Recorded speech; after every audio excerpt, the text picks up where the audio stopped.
I'm a big sci-fi guy, right? I haven't always been, and well, I don't really know what I was mostly into.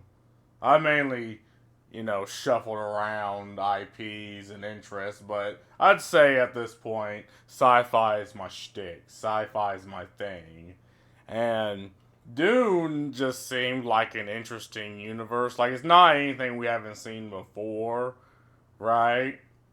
Dune is effectively if you bought Warhammer 40K off Wishlist, off Wish.com. I don't know why I call it Wishlist, and that's effective. Like imagine the Emperor of Mankind, only he's a schizophrenic, paranoid narcissist who effectively disarms all the other houses because he's afraid of them, and he's also afraid of himself, and have them pit against each other just so they don't go against him. That's pretty much Dune's plot in a nutshell.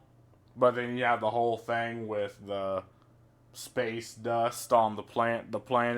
But we're not going to get into all that. What I'm going to get into is the fact that the director, right, the director of Dune 1 and the soon to be Chapter 2, believes that, he knows better than what came before and what came in the book, so he's going to make a direct change to the movie to reflect his idea and what he thinks things should be. And you know, I usually don't think that's a bad idea, but nowadays that's just the trope, right? The trope is taking what has existed before, changing it, skewing it, contorting it to fit today's standards. So let's just get in the article, right? So, speaking with the town, town and country, Villeneuve revealed that Jessica would have a larger role in Dune Part 2 than in the second half of the Dune novel. He acknowledged Jessica doesn't have a major story arc in the book, which he changed when writing Dune Part 2. Check out what he says below.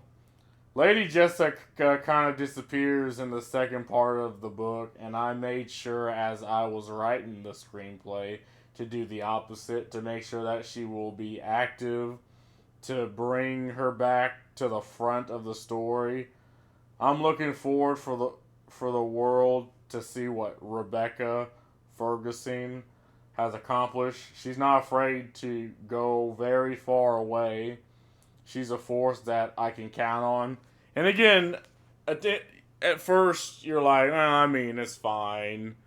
But then again, that we're in this football, like we're playing this game where we need to change things that came before. Again, Dune was world renowned as an IP, right? I wouldn't be surprised if people in fucking Africa knows what Dune is, like the novels and even the movies that came out. And it's just odd because there's a clear reason why she petered out of the novel, because the point was Paul and him becoming the Fremen prophet.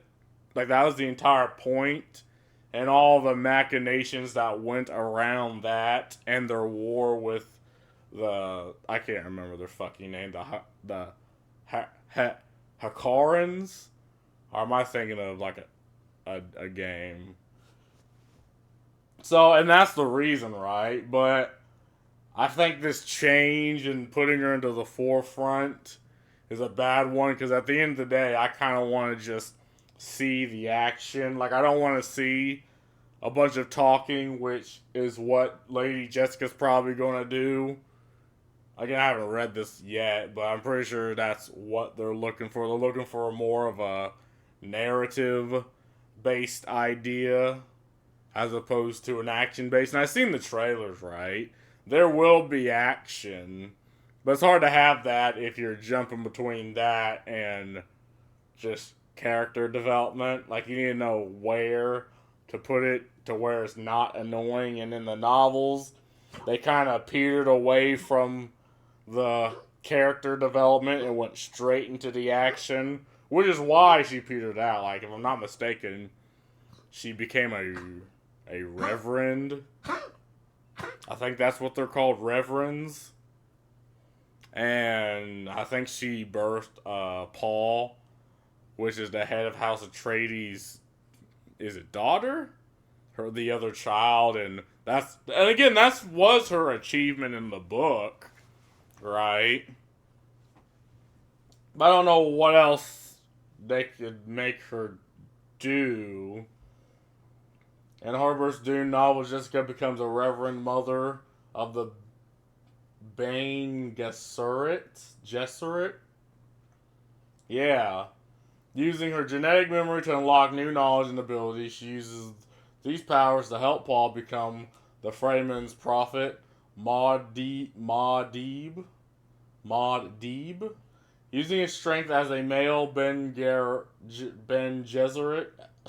Using his strength as a male Ben Gesserit, otherwise known as Quasaz Haderarch. These are some funky ass names. Jessica also learns she's pregnant with Duke Leto, Atreides' daughter, and Paul's sister, Allie. Yeah, I mean, that's her accomplishment, and there's absolutely nothing wrong with that, because again, in the book, like, things are happening, like, multiple things are happening at the same time, right? You have the Fremen's War with the Hakarans. I'm gonna look stupid if their name's not the Hakarans. I think it starts with an H. And again, you have all the things happening. But again, the book and the older movies decided to focus more on the action because that's the point of Dune. However, Jessica falls in the background of Dune. After becoming a Reverend Mother, her most important action in the half of Dune is giving birth to Alia, who has the mind of an adult due to Jessica becoming a Reverend Mother while pregnant with her. But Jessica does not have a major role afterwards, with much of the focus instead being on Paul gaining the trust of the Fremen as he becomes recognized as their prophet. Yeah, it's because that is his story. That is his journey. That is the point in the novel. Now, I haven't read the book, but I've watched lowdowns of the book because fuck reading. And I'm like, yeah, that seems interesting. I'm interested. Like anything sci-fi, I'm fine with. I'm very biased. But this seems like a completely different way to tell a sci-fi dystopian story. And he is the main character. Right? You can't have, again, you can have multiple main characters, but they have to work as a team. Right? They have to, like in Stargate, you had Samantha Carter, who was the Brainiac. You had, I was about to call him Jacksepticeye. You have Daniel Jackson, who was the archaeologist and the interpreter. You have Teal'c, which was the alien, quote unquote. He's not an alien, he's Jaffa, which were,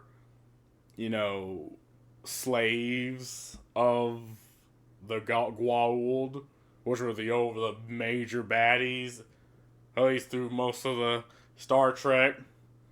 Then you have, I can't remember his name, the sergeant guy, the leader of the team, and he pretty much brought it all together.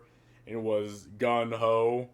So you can have multiple main characters, but they have to work as a team, work as a coherent unit. The problem with most, at least from Western entertainment, most movies is that's not what happens. You have Rey, who is good at driving a spaceship despite never doing it before. She's good at swimming despite living on a desert planet. She's good at lightsaber battling, even though she never wielded a lightsaber before, and it's not like wielding a sword. It's actually completely different. Like, you need a fighting style to make it effective, right? Because, again, Mace Windu's fighting style effectively turns the dark side, turns your powers back on you, which is how he was able to, well, technically defeat the Emperor Palpatine until fucking Anakin's dumbass walked in there. And things like these matter, right? Individual things like these matter because you're trying to sell the illusion of the universe. And it's difficult to do that if, oh, anything could happen, anything can be thrown away, right? And that's the problem with most of these movies is like characters aren't characters, they're caricatures. Like the idea is to inject yourself into the character, and the character's just good at everything, and I don't think that's the point of a movie. Or at least that shouldn't be a trope that all movies adopt, because it's fundamentally trash.